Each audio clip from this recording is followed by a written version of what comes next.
An earthquake of magnitude 5.1 occurred in the morning on Friday, February 17, 2023, at 10:46 a.m. local time near Naha Shi, Okinawa, Japan, as reported by the German Research Center for Geosciences, GFZ. According to preliminary data, the quake was located at a shallow depth of 10 kilometers. Shallow earthquakes are felt more strongly than deeper ones as they are closer to the surface. The exact magnitude, epicenter, and depth of the quake might be revised within the next few hours or minutes as seismologists review data and refine their calculations, or as other agencies issue their report.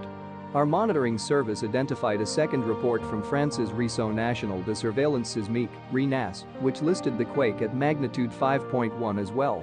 Other agencies reporting the same quake include the European Mediterranean Seismological Center, EMSC, at magnitude 5.3, and the citizen-seismograph network of RaspberryShake at magnitude 5.1.